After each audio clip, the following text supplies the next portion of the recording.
ओम शांति 29 जुलाई 2025 प्रातः मुरली बाबा कहउछंती मीठे बच्चे जेबेठारू शरीर रे आत्मा प्रवेश करे सेबेठारू एही शरीर मूल्यवान होई जाए, किंतु शरीर को श्रृंगार करा जाए, आत्मा को नहीं। जेबेठारू शरीर रे आत्मा प्रवेश करे सेबेठारू एही शरीर मूल्यवान होई जाए, किंतु शरीर को श्रृंगार करा जाए, आत्मा को नुहे। प्रश्न, तुम मानकर कर्तव्य कौन? तुमको केउ सेवा करिबा उचित? तुम मानकर कर्तव्य कौन? तुमको केउ सेवा करिबा उचित? उत्तर, तुमर कर्तव्य हेउछि निजर हम जिन्स अर्थात समवर्गी बा समसाथी मानकु नररु नारायण नारीरु लक्ष्मी हेबार उपाय बताइबा। तुमको एबे भारतर प्रकृत आत्मिक सेवा करिबाकु हेबो। जेहेतु तुम मानकु ज्ञानर तृतीय नेत्र मिलिछि, तेणु तुमर बुद्धि एवं चाली चलन बहुत रिफाइन अर्थात मार्जित हेबा उचित। काहा प्रति सामान्यतम मध्य मोह न रहु। गीत, नयनहीन को राह दिखाओ प्रभु। ओम शांति। डबल ओम शांति। तुम मानको ओम शांतिर प्रत्युत्तर रे ओम शांति कहिबा उचित। आमर स्वधर्म हेउछि शांति। तुमे कण एबे शांति पाई केउ आडे जीव की? मनुष्य मनर शांति पाई साधु सन्थ मानक पाखकु मध्य जाई थांती ना। तेबे मन बुद्धि तो आत्मार अंग अटे। जेपरि एही शरीर अंग प्रत्यंग रहिछि, सेहीपरि आत्मारे मध्य मन बुद्धि एवं ज्ञान चक्षु रहिछि। ज्ञान नेत्र एही स्थूल चक्षु परि नुहे। कहउछंती, हे प्रभु नयनहीन को बाट बताओ। तेबे प्रभु अथवा ईश्वर कहिबा द्वारा पितृस्नेहर कौनसी अनुभूति हेउनाही। पितांक ठारू तो पिलामानंकु संपत्ति मिली थाए। एठारे तो तुमे बाबांक सम्मुखरे बसिछ, पढ़ुछ मध्य। तुमको किए पाठ पढ़ाउछंती? तुमे एपरि कहिब नाही जे परमात्मा अथवा प्रभु पाठ पढ़ाउछंती। तुमे कहिब शिव बाबा पढ़ाउछंती। बाबा अक्षर तो बिल्कुल सहज और मधुर। से बाप दादा मध्य आत्मा को आत्मा ही कहा जाए। एमिति तो से परम आत्मा ही अटंती। से कहउछंती, मो परम आत्मा अर्थात परमात्मा तुमर पिता अटे। पुणी मोर ड्रामा अनुसारे नाम रखा जाइछि शिव। ड्रामा रे समस्तंकर नाम मध्य दरकार ना। शिवंकर मंदिर मध्य रहिछि। भक्ति मार्गरे तो गोटिए नाम बदल रे अनेक नाम रखि देइछंती एवं अनेक मंदिर तैयारी करि चलिछंती। जिनिस तो गोटिए। सोमनाथंकर मंदिर केते बड़ तैयारी होइछि। मंदिर को केते सजाउछंती, महल आदि को मध्य केते सजाउछंती। आत्मार तो कौनसी साज सजा हुए नाही। सेहीपरि परमात्माकर मध्य कौनसी साज सजा नाही। से हेउछंती बिंदु। बाकी जहा किछि सजा जाउछि ताहा शरीर मानकर साजसजा। बाबा कहउछंती, ना मोर श्रृंगार हेउछि ना आत्मार श्रृंगार हेउछि। आत्मा हेउछि बिंदु।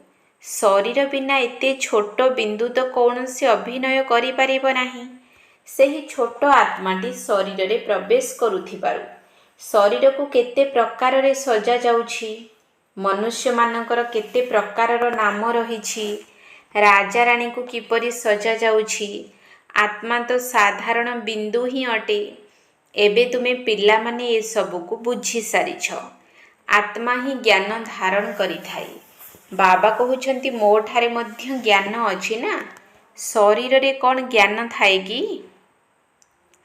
मो आत्मा रे ही ज्ञान थाए। तुमको सुनाइबा पाई मोते ही शरीर नेबाकू पड़ी थाए। शरीर बिना तो तुमे सुनी पारिबो नाही।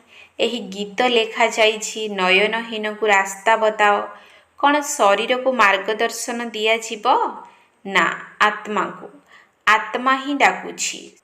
शरीर तो दुईटी नेत्र रहिछि, तीनोटी नेत्र तो होई पारिबो नाही। ତୃତୀୟ ନେତ୍ର ଅର୍ଥାତ୍ ମସ୍ତକରେ ତିଳକ ମଧ୍ୟ ଲଗାଉଛନ୍ତି। କେହି କେବଳ ବିନ୍ଦୁ ସଦୃଶ ଦିଅନ୍ତି, କେହି ଗାର ଟାଣନ୍ତି। ବିନ୍ଦୁ ତ ଆତ୍ମା ଅଟେ, ବାକି ଜ୍ଞାନର ତୃତୀୟ ନେତ୍ର ମିଳୁଛି। ଆତ୍ମାରେ ପୂର୍ବରୁ ଏହି ଜ୍ଞାନର ତୃତୀୟ ନେତ୍ର ନଥିଲା।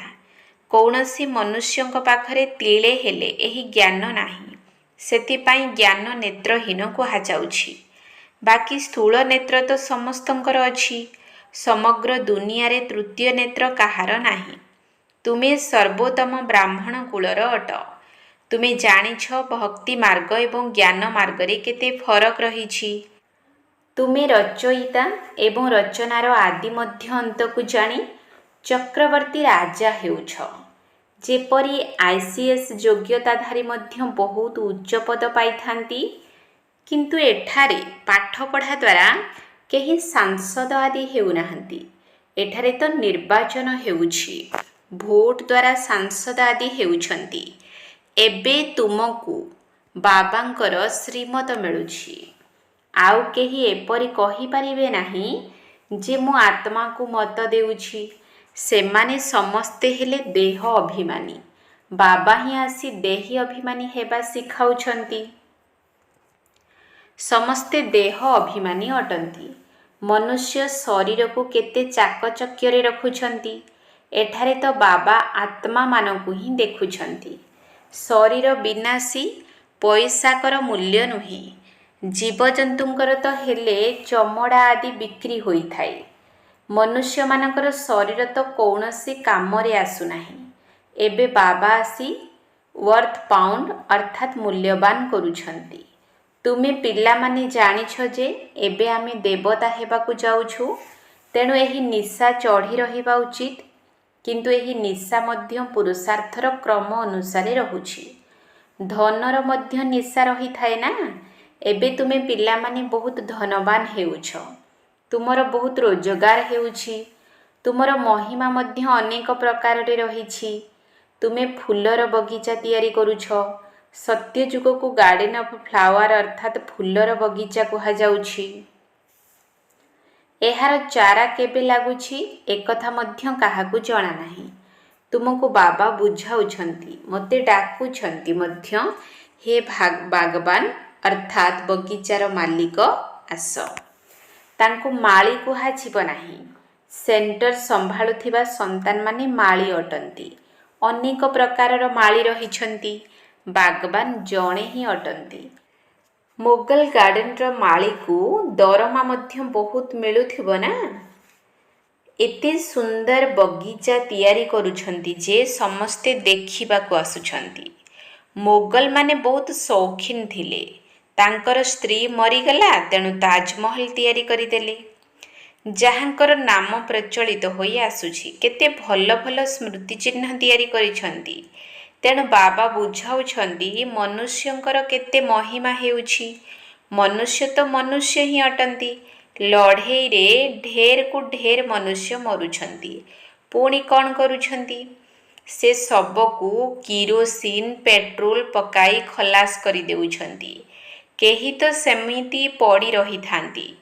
କବର ଦେବା ମଧ୍ୟ ସମ୍ଭବ ହୁଏ ନାହିଁ। କେହି ପଚାରନ୍ତି ନାହିଁ।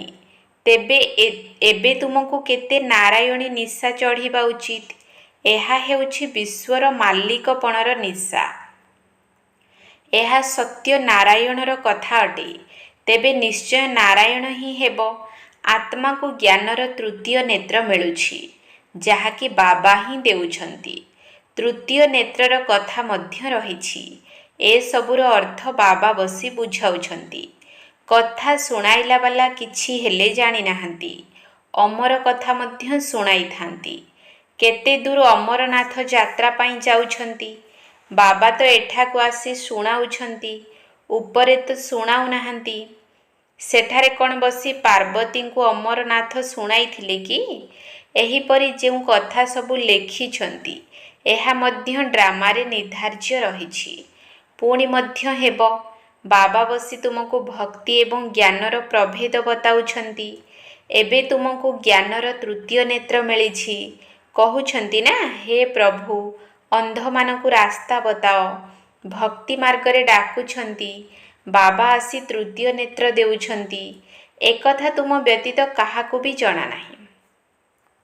ଜ୍ଞାନର ତୃତୀୟ ନେତ୍ର ନଥିଲେ କୁହାଯିବ ଚୁଞ୍ଚା, ଧୁନ୍ଧକାରୀ, ଅର୍ଥାତ୍ ଦୃଷ୍ଟି କାହାର କିପରି ହୋଇଥାଏ ନା, ଯାଦ୍ୱାରା ତାମସିକ ଆଚରଣ କରିଥାନ୍ତି। କାହାର ବହୁତ ସୁନ୍ଦର ଆଖି ହୋଇଥାଏ, ଏଥିପାଇଁ ତାଙ୍କୁ ପୁରସ୍କାର ମଧ୍ୟ ମିଳିଥାଏ। ପୁଣି ମିସ୍ ଇଣ୍ଡିଆ, ମିସ୍ ଅମୁକ ନାମ ଦିଆଯାଏ।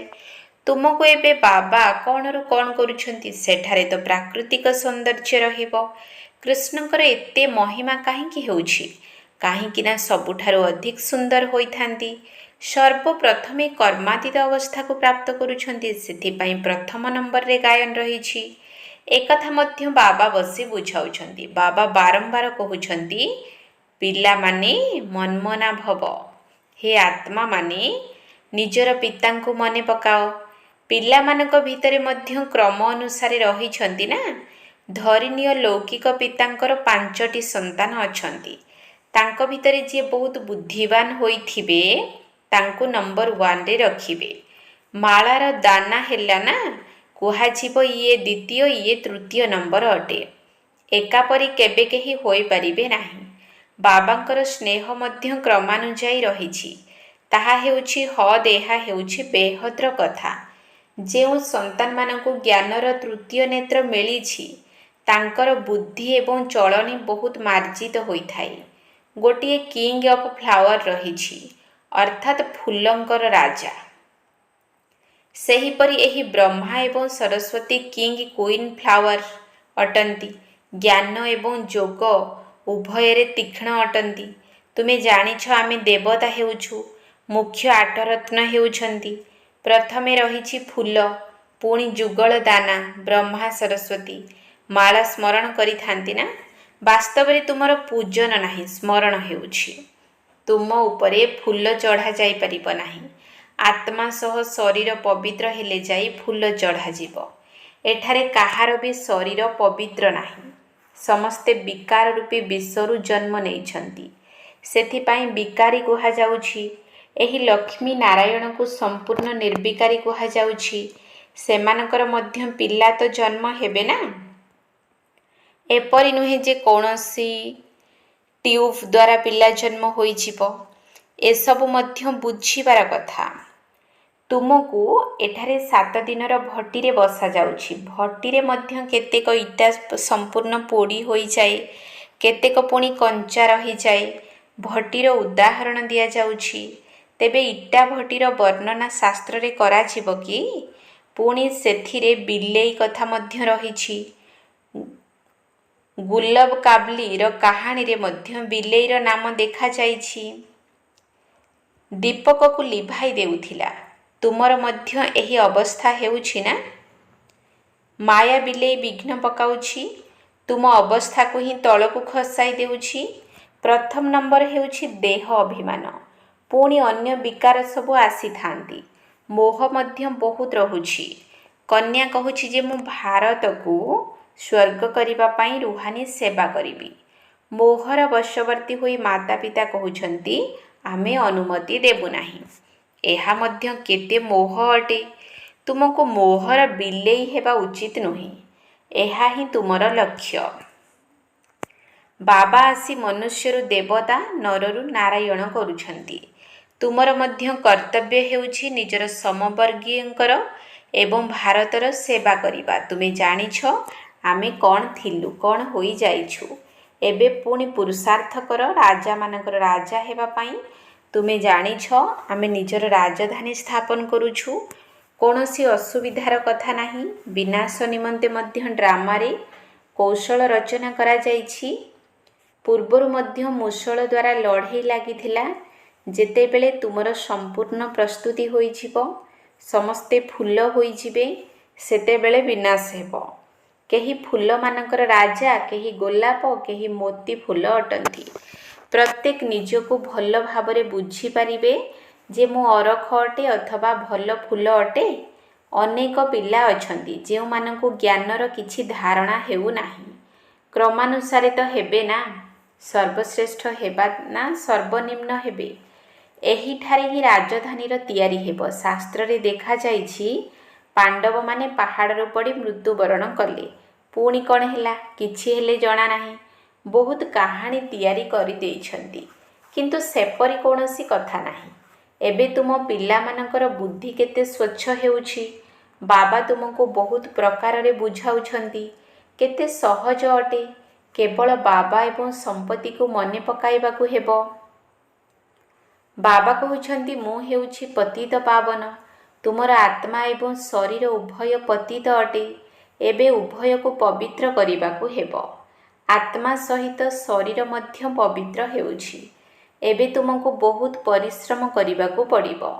ବାବା କହୁଛନ୍ତି, ପିଲାମାନେ ବହୁତ ଦୁର୍ବଳ ହୋଇଯାଇଛନ୍ତି। ମୋତେ ମନେ ପକାଇବାକୁ ଭୁଲି ଯାଉଛନ୍ତି। ବ୍ରହ୍ମା ନିଜେ ନିଜର ଅନୁଭବ କହୁଛନ୍ତି। ଭୋଜନ ସମୟରେ ମନେ ରହୁଛି। ଶିବ ବାବା ମୋତେ ଖୁଆଉଛନ୍ତି, ପୁଣି ଭୁଲି ଯାଉଛି। ପୁଣି ସ୍ମୃତି ଆସୁଛି। ତୁମ ଭିତରେ ମଧ୍ୟ ପୁରୁଷାର୍ଥର କ୍ରମ ଅନୁସାରେ ଅଛନ୍ତି। କେହି ତ ବନ୍ଧନ ମୁକ୍ତ ହୋଇ ମଧ୍ୟ ପୁଣି ବନ୍ଧନରେ ବାନ୍ଧି ହୋଇ ଧର୍ମର ସନ୍ତାନ ମଧ୍ୟ କରିଦେଉଛନ୍ତି। ଏବେ ତୁମକୁ ଜ୍ଞାନର ତୃତୀୟ ନେତ୍ର ଦେଉଥିବା ବାବା ମିଳିଛନ୍ତି। ଏହାର ପୁଣି ନାମ ଦିଆଯାଇଛି ତିଜ୍ରୀର କଥା, ଅର୍ଥାତ୍ ତୃତୀୟ ନେତ୍ର ମିଳିବାର କଥା। ଏବେ ତୁମେ ନାସ୍ତିକରୁ ଆସ୍ତିକ ହେଉଛ। ପିଲାମାନେ ଜାଣିଛନ୍ତି ବାବା ହେଉଛନ୍ତି ବିନ୍ଦୁ, ଜ୍ଞାନର ସାଗର ଅଟନ୍ତି। ସେମାନେ ତ ନାମ ରୂପରୁ ଅଲଗା ବୋଲି କହିଦେଉଛନ୍ତି।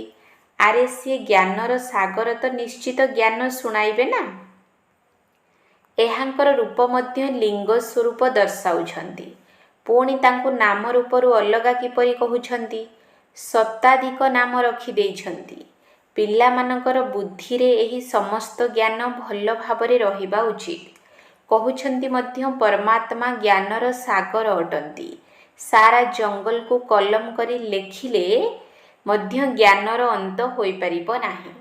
ଆଚ୍ଛା, ମିଠା ମିଠା ଶିକିଲ ଦିଏ ସନ୍ତାନମାନଙ୍କ ପ୍ରତି ମାତା ପିତା ବାପ ଦାଦାଙ୍କର ମଧୁର ସ୍ନେହ ସମ୍ପନ୍ନ ଶୁଭେଚ୍ଛା ଏବଂ ସୁପ୍ରଭାତ।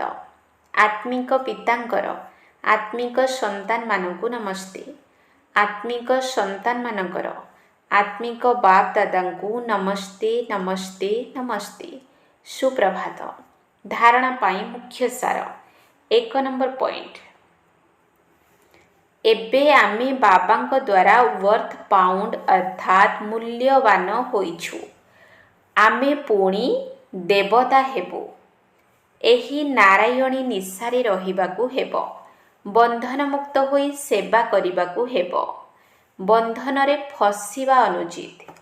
ଏବେ ଆମେ ବାବାଙ୍କ ଦ୍ୱାରା ୱର୍ଥ ପାଉଣ୍ଡ ଅର୍ଥାତ୍ ମୂଲ୍ୟବାନ ହୋଇଛୁ। ଆମେ ପୁଣି ଦେବତା ହେବୁ। ଏହି ନାରାୟଣୀ ନିଶାରେ ରହିବାକୁ ହେବ। ବନ୍ଧନମୁକ୍ତ ହୋଇ ସେବା କରିବାକୁ ହେବ। ବନ୍ଧନରେ ଫସିବା ଅନୁଚିତ। 2 ନମ୍ବର ପଏଣ୍ଟ। ଜ୍ଞାନ ଯୋଗରେ ତୀକ୍ଷ୍ଣ ହୋଇ ମାତା ପିତା ସମାନ ଫୁଲମାନଙ୍କର ରାଜା ହେବା ଉଚିତ ଏବଂ ନିଜ ସମବର୍ଗୀୟମାନଙ୍କର ମଧ୍ୟ ସେବା କରିବାକୁ ହେବ। ଜ୍ଞାନ ଯୋଗରେ ତୀକ୍ଷ୍ଣ ହୋଇ ମାତା ପିତା ସମାନ ଫୁଲମାନଙ୍କର ରାଜା ହେବା ଉଚିତ ଏବଂ ନିଜ ସମବର୍ଗୀୟମାନଙ୍କର ମଧ୍ୟ ସେବା କରିବାକୁ ହେବ। ବରଦାନ। ନିଜର ସର୍ବ ସମ୍ପତ୍ତିକୁ ଅନ୍ୟ ଆତ୍ମାମାନଙ୍କର ସେବାରେ ଲଗାଇ ସହଯୋଗୀ ହେଉଥିବା ସହଜ ଯୋଗୀ ହୁଅ। ନିଜର ସର୍ବ ସମ୍ପତ୍ତିକୁ ଅନ୍ୟ ଆତ୍ମାମାନଙ୍କର ସେବାରେ ଲଗାଇ ସହଯୋଗୀ ହେଉଥିବା ସହଜ ଯୋଗୀ ହୁଅ। ସହଜ ଯୋଗୀ ହେବାର ସାଧନ ହେଲା ସର୍ବଦା ନିଜକୁ ସଂକଳ୍ପ ଦ୍ୱାରା, ବାଣୀ ଦ୍ୱାରା ଏବଂ ପ୍ରତ୍ୟେକ କାର୍ଯ୍ୟ ଦ୍ୱାରା ବିଶ୍ୱର ସର୍ବ ଆତ୍ମାମାନଙ୍କ ପ୍ରତି ସେବାଧାରୀ ମନେକରି ସେବାରେ ହିଁ ନିଜର ସବୁକିଛି ଲଗାଇବା। ବ୍ରାହ୍ମଣ ଜୀବନରେ ଯାହା କିଛି ତୁମକୁ ପ୍ରାପ୍ତ ହେଉଛି, ଯଥା ଶକ୍ତି ରୂପୀ ସମ୍ପତ୍ତି, ଗୁଣର ସମ୍ପତ୍ତି, ଜ୍ଞାନର ତଥା ଶ୍ରେଷ୍ଠ ରୋଜଗାର କରିବାର ସମୟ ରୂପୀ ସମ୍ପତ୍ତି, ଯାହା ବି ବାବାଙ୍କ ଠାରୁ ପ୍ରାପ୍ତ ହୋଇଛି ତାକୁ ସେବାରେ ଲଗାଅ, ଅର୍ଥାତ୍ ସହଯୋଗୀ ହୁଅ। ତେବେ ସହଜ ଯୋଗୀ ହୋଇଯିବ। କିନ୍ତୁ ସହଯୋଗୀ ସିଏ ହୋଇପାରିବ ଯିଏ ସମ୍ପନ୍ନ ହୋଇଥିବ। କାରଣ ସହଯୋଗୀ ହେବା ଅର୍ଥାତ୍ ମହାଦାନୀ ହେବା। ସ୍ଲୋଗାନ, ଯଦି ବେହଦ୍ର ବୈରାଗୀ ହେବ ତେବେ ଆକର୍ଷଣର ସବୁ ସଂସ୍କାର ସହଜରେ ସମାପ୍ତ ହୋଇଯିବ। ଯଦି ବେହଦ୍ର ବୈରାଗୀ ହେବ ତେବେ ଆକର୍ଷଣର ସବୁ ସଂସ୍କାର ସହଜରେ ସମାପ୍ତ ହୋଇଯିବ। ଅବ୍ୟକ୍ତ ଇଶାରା, ସଂକଳ୍ପ ଶକ୍ତିକୁ ଜମା କରି ଶ୍ରେଷ୍ଠ ସେବାର ନିମିତ୍ତ ହୁଅ। ସଂକଳ୍ପ ଶକ୍ତିକୁ ଜମା କରି ଶ୍ରେଷ୍ଠ ସେବାର ନିମିତ୍ତ ହୁଅ। ଯେପରି ନିଜର ସ୍ଥୂଳ କାର୍ଯ୍ୟର କାର୍ଯ୍ୟକ୍ରମଗୁଡ଼ିକୁ ଦିନଚର୍ଯ୍ୟା ଅନୁସାରେ ନିର୍ଦ୍ଧାର୍ଯ୍ୟ କରୁଛ, ସେହିପରି ନିଜର ମାନସିକ ସାମର୍ଥ୍ୟ ସ୍ଥିତିର କାର୍ଯ୍ୟକ୍ରମକୁ ମଧ୍ୟ ନିର୍ଦ୍ଧାର୍ଯ୍ୟ କର। ତେବେ ତୁମର ସଂକଳ୍ପ ଶକ୍ତି ଜମା ହେବାକୁ ଲାଗିବ। ନିଜର ମନକୁ ଯଦି ସମର୍ଥ ସଂକଳ୍ପରେ ବ୍ୟସ୍ତ ରଖିବ, ତେବେ ମନକୁ ନିରାଶ ହେବା ପାଇଁ ସମୟ ମିଳିବ ନାହିଁ। ଯଦି ତୁମର ମନ ସର୍ବଦା ଏକାଗ୍ର ରହିବ, ତେବେ ଆପେ ଆପେ ଶ୍ରେଷ୍ଠ ପ୍ରକମ୍ପନର ତରଙ୍ଗ ଚତୁର୍ଦିଗରେ ବିଚ୍ଛୁରିତ ହେବ, ଯାହାଦ୍ୱାରା ଆପେ ଆପେ ସେବା ହୋଇ ଚାଲିବ। ଓମ୍ ଶାନ୍ତି।